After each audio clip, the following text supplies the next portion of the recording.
Radio Kantipur, radio राष्ट्रको। गत निर्वाचनबाट केन्द्रदेखि 7 प्रदेशमा कमजोर देखिएको नेपाली कांग्रेस नेकपा विभाजन र एमालेमा देखा परेको फुटका कारण क्रमशः सत्तामा पुग्दै संसद विघटन प्रयास असफल भएपछि गण्डकी प्रदेशको मुख्यमन्त्रीमा कृष्णचन्द्र पोखरेल नियुक्त। नेपालको आन्तरिक राजनीतिमा बाह्य शक्तिको हस्तक्षेप र चलखेलप्रति सजग हुन 5 पूर्व प्रधानमन्त्रीको अपील। प्रधानमन्त्री ओलीबाट संघीय लोकतान्त्रिक गणतन्त्र र कानूनको शासनमाथि नै घात गरिएको आरोप। कोरोना संक्रमितको संख्यामा आएको कमी र संक्रमित हुनेहरूको संख्या उल्लेख्य भएपछि मुलुकभरका अस्पतालमा बेड खाली हुन थाले। संक्रमण घट्दै गए पनि जोखिम कायम रहेको स्वास्थ्य मन्त्रालयको भनाई। चीनको बढ्दो प्रभाव कम गर्न न्यून र मध्यम आय भएका देशहरूको पूर्वाधारमा सहयोग गर्ने G7 राष्ट्रहरूको निर्णय। वित्तीय सहभागिताबारे निर्णय हुन बाँकी। र फिनल्यान्ड विरुद्धको खेलका दौरान मैदानमै ढलेका डेनमार्कका खेलाडी क्रिस्टियन एरिक्सन होसमा रहेको डेनिस फुटबल संघको भनाई। बेल्जियमको विजयी सुरुवात। नमस्कार, कान्तिपुर डायरीबाट साथी सुरज अनि तेजेन्द्रको समाचार अब विस्तारमा। 1.5 वर्षको कार्यकाल बाँकी छँदै गण्डकी प्रदेशमा वामपन्थी नेतृत्वको सरकार विदा भएको छ। एमाले र माओवादी केन्द्रको गठबन्धनमा 2/3 समर्थनका साथ 2074 फागुन 1 गते मुख्यमन्त्री नियुक्त भएका पृथ्वी सुब्बा गुरुङ पार्टी टुटफुट र ध्रुवीकरणतर्फ अघि बढिरहेको राजनीतिक द्वन्द्वले सत्ता बाहिर पुग्नु भएको छ। प्रधानमन्त्री केपी शर्मा ओली निकट गुरुङलाई सत्ताबाट विस्थापित गर्दै 25% जनमत बोकेको प्रमुख प्रतिपक्षी नेपाली कांग्रेसले गण्डकीमा सत्ताको नेतृत्व लिएको छ। कांग्रेसको प्रदेश संसदीय दलका नेता कृष्णचन्द्र नेपाली पोखरेल हिजो मुख्यमन्त्री नियुक्त भएसँगै कांग्रेस 3वटै प्रदेश सरकारमा सामेल भइसकेको छ। यसअघि प्रदेश 2 र कर्णाली सरकारमा कांग्रेसको सहभागिता भइसकेको छ। केन्द्रीय राजनीतिमा अहिले 2 ध्रुवको द्वन्द्व चर्काउँदो छ। दोस्रो पटक प्रतिनिधि सभा विघटनपछि नेपाली कांग्रेसका सभापति शेरबहादुर देउवाको नेतृत्वमा विपक्षी गठबन्धन सशक्त उत्रिएको छ।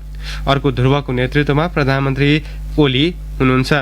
जनता समाजवादी पार्टी जसपाका अध्यक्ष महन्त ठाकुर र वरिष्ठ नेता राजेन्द्र महतो पक्षको साथ लिएर ओलीले आफ्नो यात्रा अघि बढाउनु भएको छ। तर उहाँलाई आफ्नै पार्टी एमालेका झलनाथ खनाल र माधव कुमार नेपाल समूहले साथ दिएको छैन।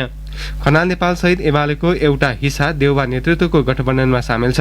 माओवादी केन्द्र जसपा अध्यक्ष उपेन्द्र यादव समूह र राष्ट्रिय जनमोर्चा पार्टी सम्मिलित विपक्षी गठबन्धनले केन्द्रदेखि स्थानीय तहसम्म प्रधानमन्त्री ओलीलाई एक्ल्याउँदै जाने रणनीति बनाएको छ। त्यही रणनीतिको परिणाम हो हिजो गण्डकी प्रदेश सरकारमा आएको फेरबदल। माओवादी केन्द्र जसपा र राष्ट्रिय जनमोर्चाको गठबन्धनमा गण्डकीमा कांग्रेसले सरकारको नेतृत्व लिएसँगै अब लुम्बिनी, बागमती र प्रदेश 1 को सरकारमा आँखा परेका छन्। यी तीनै प्रदेशमा ओली निकट नेताको नेतृत्वमा सरकार छ। लुम्बिनी प्रदेशमा मुख्यमन्त्री अल्पमतमा भएको भन्दै प्रमुख प्रतिपक्षी कांग्रेसले विश्वासको मत लिनुपर्ने अडान लिँदै आएको छ। जसपाका 4 सांसदमाथिको कार्यवाही फुकुवापछि लुम्बिनीमा 85 सांसद छन्। मुख्यमन्त्री पोखरेललाई हटाउन जसपा वा एमालेकै खनाल नेपाल पक्षको साथ नभई तत्काल सम्भव देखिन्न। तर कांग्रेस नेता अर्जुन नरसिंह केसी गण्डकीको मोडालिटी अन्य प्रदेशमा कार्यान्वयनमा आउने बताउनुहुन्छ। केसीका अनुसार एमालेको खनाल नेपाल पक्षले अन्य प्रदेशमा विपक्षी गठबन्धनको सरकार बनाउन सहयोग गर्नेछ। प्रतिनिधि सभाको दोस्रो विघटनको कांग्रेसलाई एक ठाउँमा मात्रै ल्याएन, 5 राजनीतिक दलको सशक्त गठबन्धन समेत बन्न पुग्यो। सुरुका क्षणमा ओलीका कैयन असंवैधानिक कदमलाई आँखा चिम्लिदिएका देउवाले होस त्यति बेला खुल्यो जब बहुमत सांसदको समर्थन बोकेर प्रधानमन्त्रीको दावी गर्न बालुवाटार र शीतल निवासले रोक्यो। संसदमा विश्वासको मत नभएको भनेर संविधानको धारा 76(5) अनुसार सरकार निर्माणका लागि मार्ग प्रशस्त गरेपछि देउवाले कांग्रेस, माओवादी केन्द्र, एमालेको झलनाथ खनाल, माधव कुमार नेपाल समूह, जसपाको उपेन्द्र यादव र राष्ट्रिय जनमोर्चाका 149 सांसदको हस्ताक्षर सहित प्रधानमन्त्रीका लागि दावी गर्नुभएको थियो।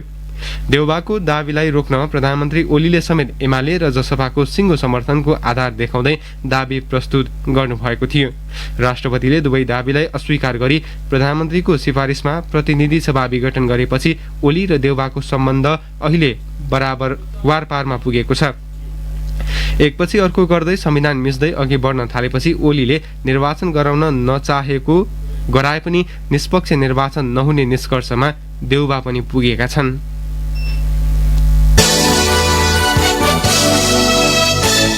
नयाँ सरकार गठनका लागि बहुमत सहित दावी गर्न दिएको समय सकिनुभन्दा आधा घण्टा अघि राष्ट्रिय जनमोर्चाका कृष्ण थापा हिजो गण्डकी प्रदेश प्रमुखको निवास प्रवेश गर्नुभएको थियो। जनमोर्चा संसदीय दलको नेता परिवर्तन नभएको पत्र उहाँले प्रदेश प्रमुख सीताकुमारी पौडेललाई थमाउनुभयो। कंग्रेस संसदीय दलका नेता कृष्णचन्द्र नेपाली पोखरेलको नेतृत्वमा 31 सांसद उपस्थित भएर शुक्रबार मुख्यमन्त्री दावी गरेका विपक्षीलाई थापाको कदमले झस्काएको थियो।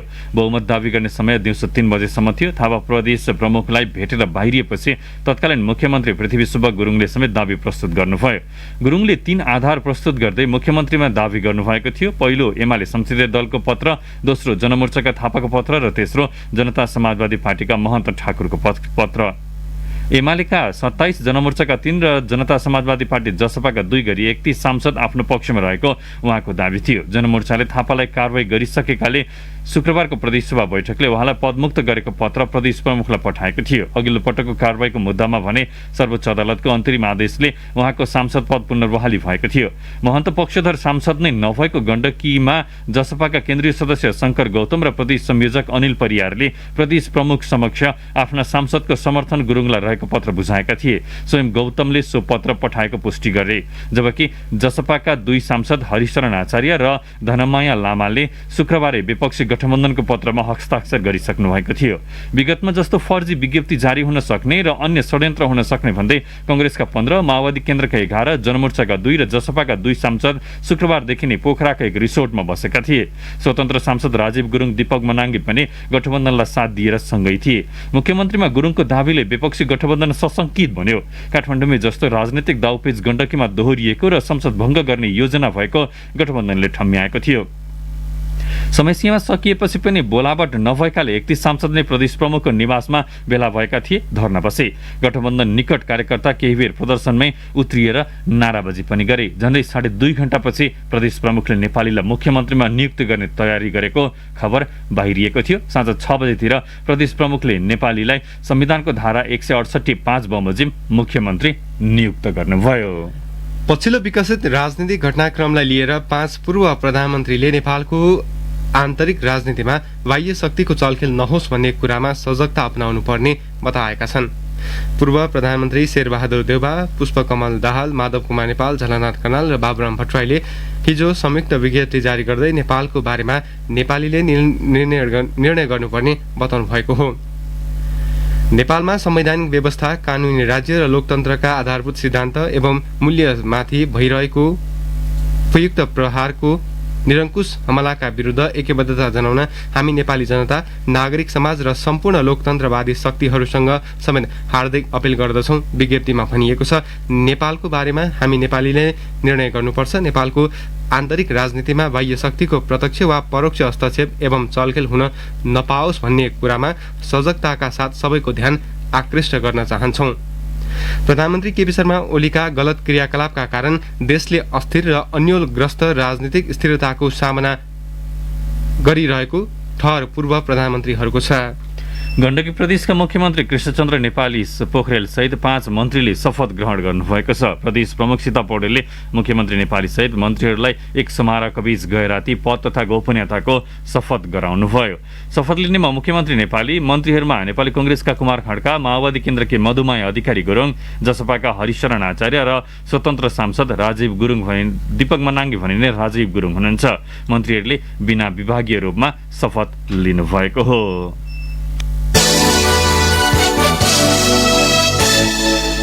त्रिवी शिक्षण अस्पतालमा कोरोना संक्रमितको उपचार गर्न जनरल र एचडियू गरी 339 बेड छुट्याइएको छ। स्वास्थ्य तथा जनसङ्ख्या मन्त्रालयका अनुसार सो अस्पतालमा हिजो 213 बेड खाली छन्। अस्पतालका कोभिड फोकल पर्सन डाक्टर सन्त कुमार दासले भन्नुभयो, एक साता यता दिनमा 10-12 जना मात्रै भर्ना भइरहेका छन्। यसले संक्रमित हुनेको संख्या घट्दै गएको देखाउँछ। पाटन अस्पतालमा पनि 162 वटा जनरल बेड खाली छ। त्यहाँ 270 जनरल र एचडियू बेड संक्रमितका लागि छुट्याइएको छ। अस्पतालमा 108 जना संक्रमित उपचाररत छन्।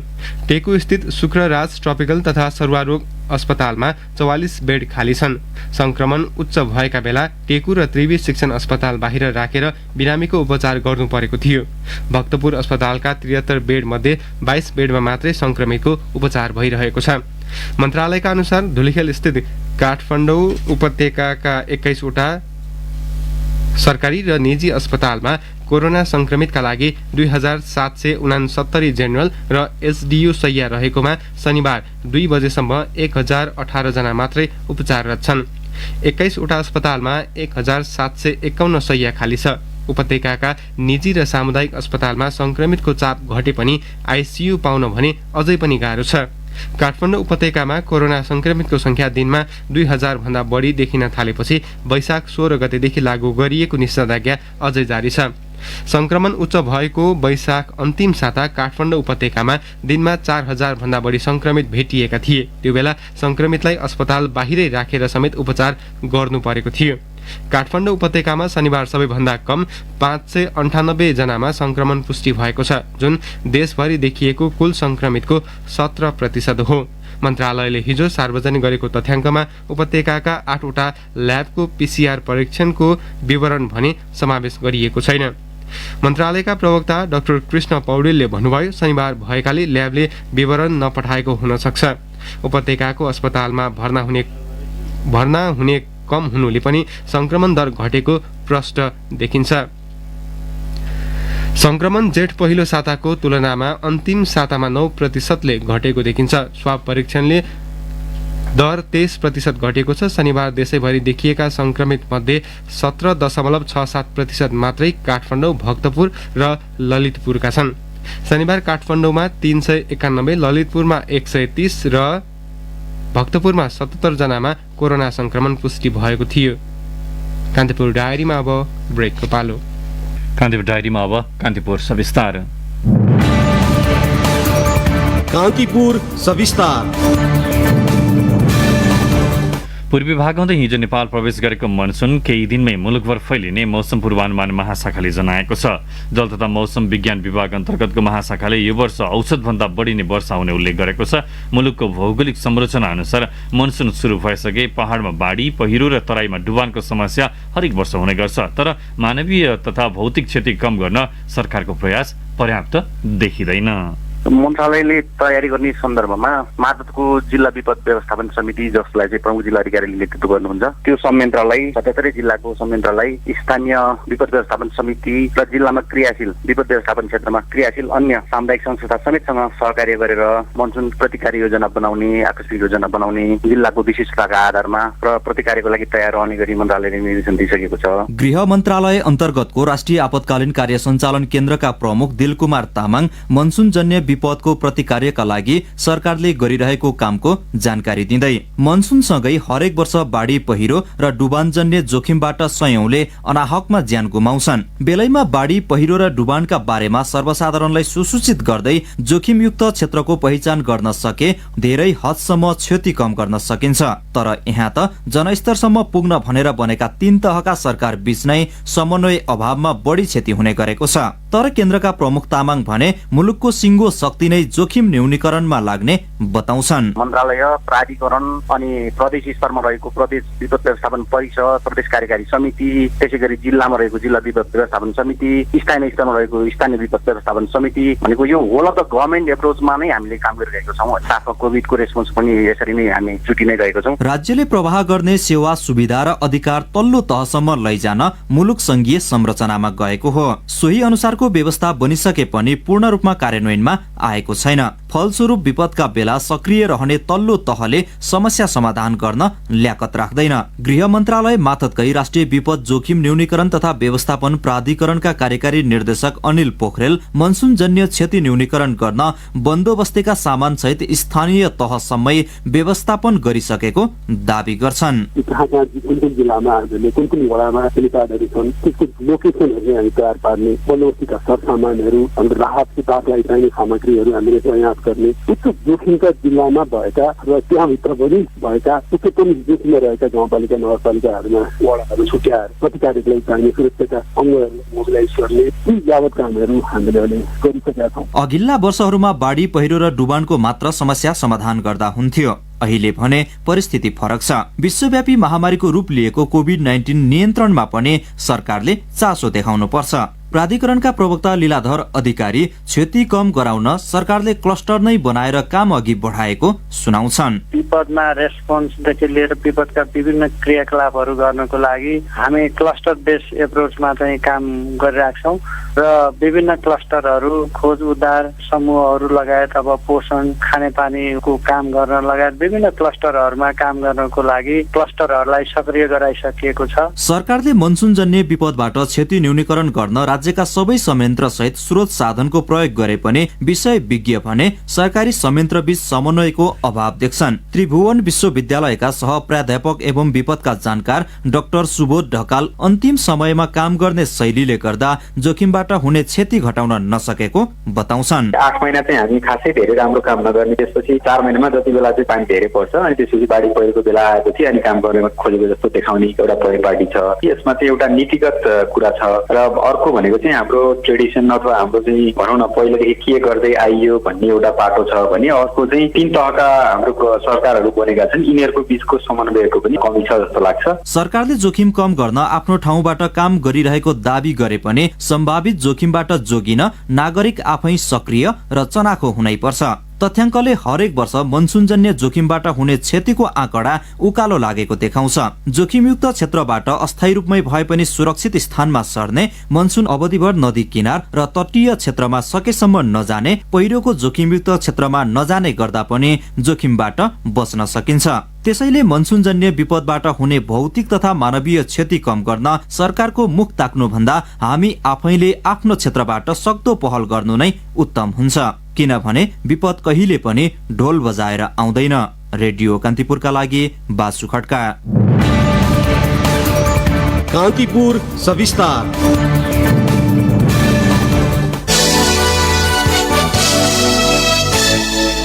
नेपाली कांग्रेसले पार्टी महाधिवेशनको कार्यतालिका संशोधन गरेको छ। कोरोना महामारीका कारण सुरु मतदाताका रूपमा रहेको पार्टीको क्रियाशील सदस्यता वितरण र नवीकरण ढिलाइ भएपछि महाधिवेशनको कार्यतालिका 1 साता र स्थानीय तहका अधिवेशन 1 महिना सारिएका हुन्। संशोधित कार्यतालिका अनुसार महाधिवेशन अब भदौ 16 देखि 19 गतेसम्म काठमाडौँमा हुनेछ। यसअघि महाधिवेशन भदौ 7 देखि 10 लाई तोकिएको थियो। असारभित्र क्रियाशील सदस्यताको अन्तिम टुङ्गो लगाई स्थानीय तहका अधिवेशन सकाउन साउनबाट गर्ने निर्णय शनिबार बसेको पार्टी पदाधिकारी र पूर्व पदाधिकारी सम्मिलित बैठकले गरेको थियो।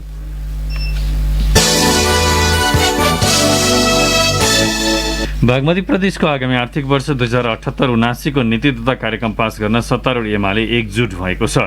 प्रदेशसभामा एकल बहुमत रहे पनि प्रधानमन्त्री केपी शर्मा ओली निकट मुख्यमन्त्री डोरमणि पौडेल नेतृत्वको सरकार नीति तथा कार्यक्रम सदनबाट बहुमतसहित पास हुनेमा ढुक्क देखिएको थिएन। सदनबाट नीति तथा कार्यक्रम र बजेट पास गर्न सरकार पछिल्लो समय पार्टीको आन्तरिक विवादभन्दा माथि उठेर लचिलो हुँदै प्रस्तुत भइरहेको थियो। फलस्वरूप एमालेको असन्तुष्ट खनाल नेपाल पक्षका सांसदले पनि समर्थन गरिसके नीति तथा कार्यक्रम बहुमतले पास भएको हो। लुम्बिनी प्रदेश सरकारले संवैधानिक प्रावधान विपरीत सञ्चार माध्यमलाई अंकुश लगाउने गरी सञ्चार माध्यम सम्बन्धी व्यवस्था गर्न बनेको विधेयक प्रदेशसभामा दर्ता गराएको छ। सरोकारवालाले विधेयकमा प्रावधान संविधानको धारा 17 को स्वतन्त्रताको हक र धारा 19 को सञ्चारको हकसँग बाँच्ने गरी आएको बताएका छन्। सञ्चार माध्यमको दर्ता, अनुमति, प्रकाशन प्रसारण, सञ्चालन, नवीकरण र नियमन तथा प्रदेश सञ्चार परिषदको स्थापनाका लागि आवश्यक व्यवस्था गर्न बनेको विधेयक जस्ताको त्यस्तै पारित भएमा सञ्चार माध्यम बन्द हुने र पत्रकारको काम खोसिने अवस्था आउन सक्ने भएकाले पुनर्लेखन गर्न उनीहरूले माग गरेका छन्।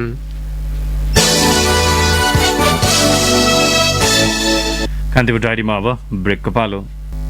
अब आर्थिक समाचार। दोस्रो बजारमा लगानीकर्ताले शेयरको कृत्रिम माग सृजना गर्न नपाउने व्यवस्था हुन लागेको छ। ट्रेड म्यानेजमेन्ट सिस्टम TMS मा भएको अल अर नन AON भनिने सो सुविधा रोक्न धितोपत्र बोर्डले नेपाल स्टक एक्सचेन्ज नेप्सेलाई निर्देशन दिइसकेको छ। नेप्सेले AON सुविधा रोकेपछि बजारमा लगानीकर्ताले शेयरको कृत्रिम माग सृजना गर्न नपाउने भएकाले चलखेल नियन्त्रण हुने जानकारहरू बताउँछन्। AON रोक्न बिहिबार नेप्सेलाई पत्र पठाएको स्रोतले बताएको छ। स्रोतले भने सिस्टममा प्राविधिक कुरा मिलाएपछि नेप्सेले सो निर्देशन लागू गर्छ। बोर्डबाट निर्देशन आएपछि सो व्यवस्था कार्यान्वयनका लागि सिस्टममा के कस्तो परिमार्जन गर्नुपर्छ भनेर नेप्सेले सफ्टवेयर निर्माण गर्ने कम्पनी YOKलाई आग्रह गरिएको छ। धेरै परिमार्जन गर्नुपर्ने रहनेछ भने आइतबारदेखि नभए केही दिनमा AON बन्द गर्ने नेप्सेको तयारी छ।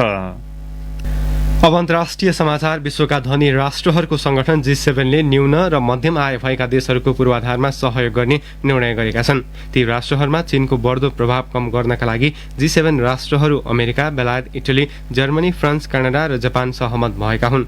अमेरिकाको साथमा राम्रो विश्व निर्माणका लागि चीनको विकल्पमा गुणस्तरीय कार्यक्रम ल्याउने आफ्नो चाहना रहेको राष्ट्रपति जो बाइडेनको भनाइ छ।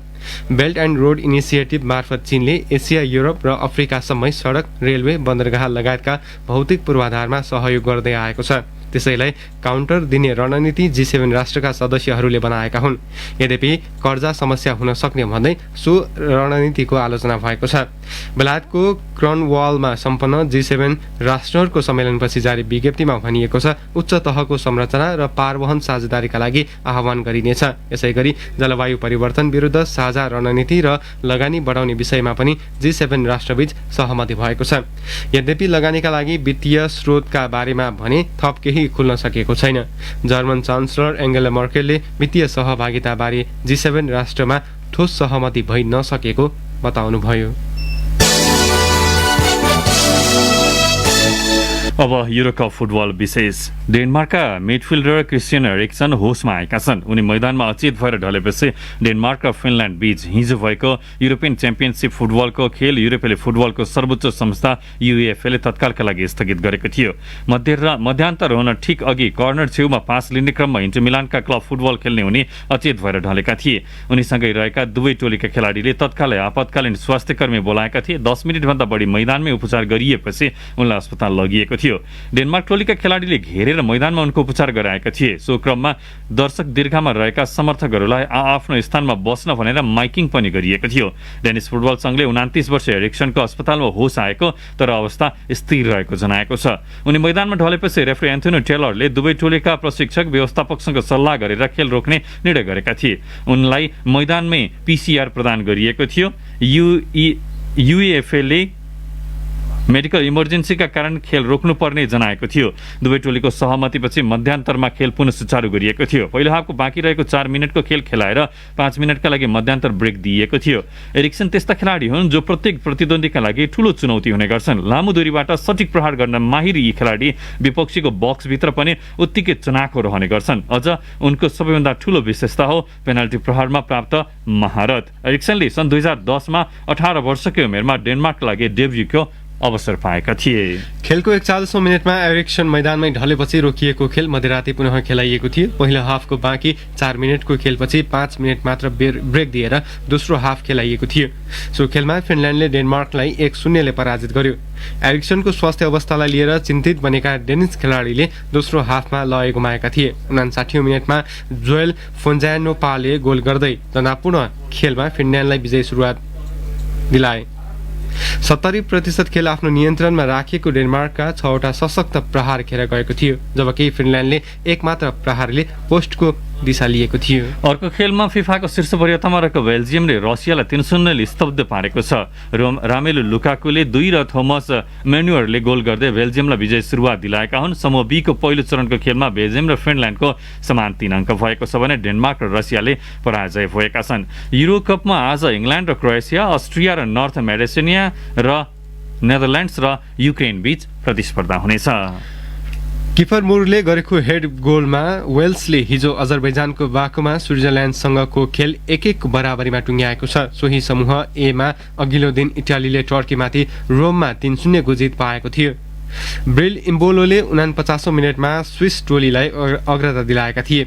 मुरले 74औं मिनेटमा बराबरी गोल फर्काएका थिए। वेल्सका व्यवस्थापक रोबर्ट फेजले ग्यारेथ बेललाई लेफ्ट विङ्समा खेलाएका थिए। बेल 2016 को युरोपियन च्याम्पियनसिपको सेमिफाइनलमा पुग्दाको टोलीका ती खेलाडी हुन् जो अहिले पनि टोलीमा छन्। अब मौसम सम्बन्धी जानकारी। काठमाडौँ उपत्यका सहित मुलुकका अधिकांश भूभागमा बदली हुने मौसम पूर्वानुमान महाशाखाले जनाएको छ। बागमती, गण्डकी, लुम्बिनी र प्रदेश 1 का केही स्थानमा मेघगर्जन र चट्याङ सहित भारी वर्षाको सम्भावना रहेको महाशाखाको भनाइ छ। केही बेर अघि 20 डिग्री सेल्सियस मापन गरिएको काठमाडौँ उपत्यकाको अधिकतम तापक्रम आज 24 डिग्री सेल्सियससम्म पुग्नेछ। सूर्योदय बिहान 5:07 भयो भने सूर्यास्त भरि साँझ 7 बजे हुनेछ। कान्तिपुर डायरीलाई यहीँ सकिन्छ। अहिले केही बेरमा प्रसारण हुने देखाइरहेछौँ हामी नेकपा एमाले नेता गोकर्ण विष्टसँग कुराकानी गर्दैछौँ। कार्यक्रम सुन्ने प्रयास गर्नुहोला। हवस् त, कान्तिपुर डुवारीबाट सुरज र तेजेन्द्र बिदा हुन्छौँ। नमस्कार।